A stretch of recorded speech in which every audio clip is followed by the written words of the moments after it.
সজনে ফুলের সিজনে এইরকম সজনে ফুলের রেসিপি বানিয়ে গরম ভাতের সঙ্গে পরিবেশন করুন। এটি খেতে দুর্দান্ত লাগে। এরকম সজনে ফুলের রেসিপি থাকলে গরম ভাতের সাথে আর কিছুই লাগবে না। হ্যালো ফ্রেন্ডস, মাদার কুক চ্যানেলে সবাইকে স্বাগত। আজকে আমি আপনাদের সাথে শেয়ার করব সজনে ফুলের সিজনে সজনে ফুলের একটি রেসিপি। তো সজনে ফুলের রেসিপিটি বানাবার জন্য এখানে আমি নিয়ে নিয়েছি 300 গ্রাম সজনে ফুল। সজনে ফুলগুলো ডাঁটাগুলো ভালো করে বেছে ধুয়ে পরিষ্কার করে রেখেছি। তো সজনে ফুলের রেসিপিটি বানাবার জন্য গ্যাসে একটা কড়াই চাপিয়ে কড়াইটাকে গরম করে নিয়েছি। এবার এখানে দিয়ে দেবো 1 টেবিল চামচ মতো সরষের তেল। তেলটাকে ভালো করে গরম করে নিয়েছি। এবার এখানে আমি নিয়ে নিয়েছি একটা মিডিয়াম সাইজের আলুটাকে এরকম ডুমডুম করে কেটে নিয়েছি। আলুটাকে ভেজে নেব।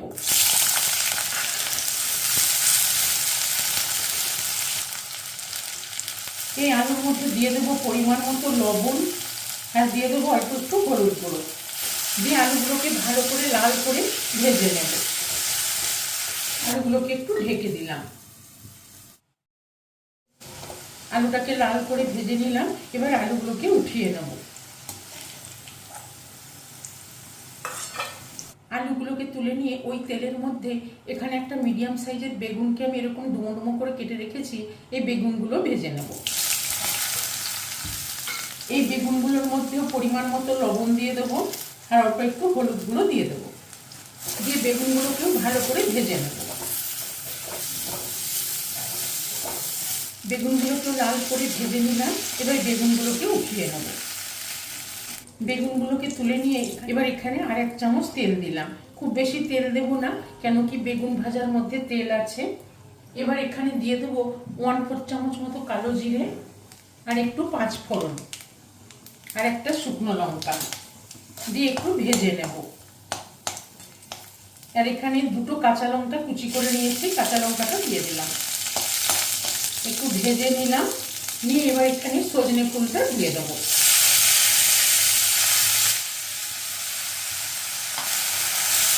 সজনে ফুলটা দিয়ে একটু নাড়াচাড়া করে নেব। সজনে ফুলটা দিয়ে একটু নাড়াচাড়া করে এখানে নিয়ে নিয়েছি কিছুটা মটরশুঁটি। এই মটরশুঁটিটা দিয়ে দেবো।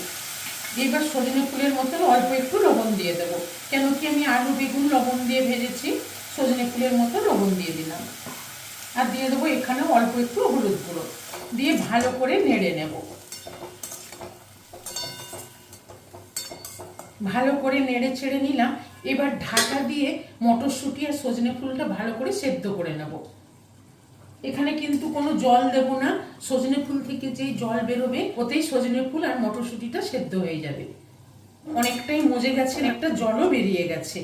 এবার এখানে দিয়ে দেবো 1/4 চামচ মতো ধনের গুঁড়ো আর 1/4 চামচ মতো লঙ্কার গুঁড়ো। ধনের গুঁড়ো লঙ্কার গুঁড়োটা দিয়ে ভালো করে আমি নেড়ে মিশিয়ে নিলাম। নিয়ে এবার ঢেকে দেব। ঢেকে গ্যাসের ফ্লেমটা লো টু মিডিয়ামে রেখে মটরশুঁটি আর সজনে ফুলটা ভালো করে সেদ্ধ করে নেব। এবার ঢাকাটা খুলে দেখে নেব। সজনে ফুলের জলটা শুকিয়ে গেছে, মটরশুঁটি সেদ্ধ হয়ে গেছে, সজনে ফুলও খুব সুন্দর সেদ্ধ হয়ে গেছে। এবার একটু জল জলে ভাব আছে। এই সময় আমি এখানে ভেজে রাখা আলুগুলো দিয়ে দেব। আলুগুলো দিয়ে ভালো করে নেড়ে ছেড়ে আবার একটু ঢেকে দেব, যাতে আলু আর সজনে ফুলটা ভালোভাবে সেদ্ধ হয়ে যায়। এবার ঢাকাটা খুলে দেখে নেব। জলটা শুকিয়ে গেছে, আলু আর সজনে ফুল খুব সুন্দরভাবে সেদ্ধ হয়ে গেছে। এবার এখানে আমি কিছুটা বড়ি ভাজা আধ ভাঙা করে দিয়ে দিলাম। আর দিয়ে দেবো এখানে ভেজে রাখা বেগুনটা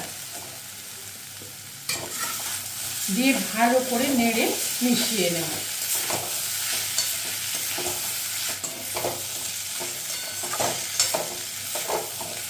এবার এখানে আমি দিয়ে দেবো স্বাদ মতো অল্প একটু চিনি আর দিয়ে দেবো স্বাদ মতো আরো অল্প একটু লবণ দিয়ে ভালো করে সবগুলোকে নেড়ে মিশিয়ে নেব।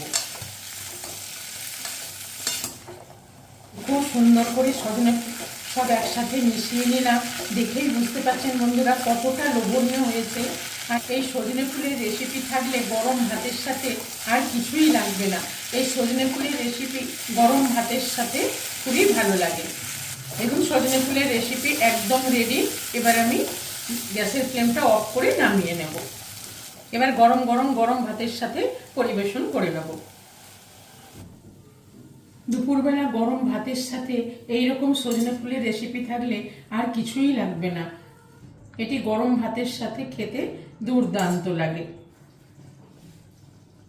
সজনে ফুলের রেসিপি একদম রেডি।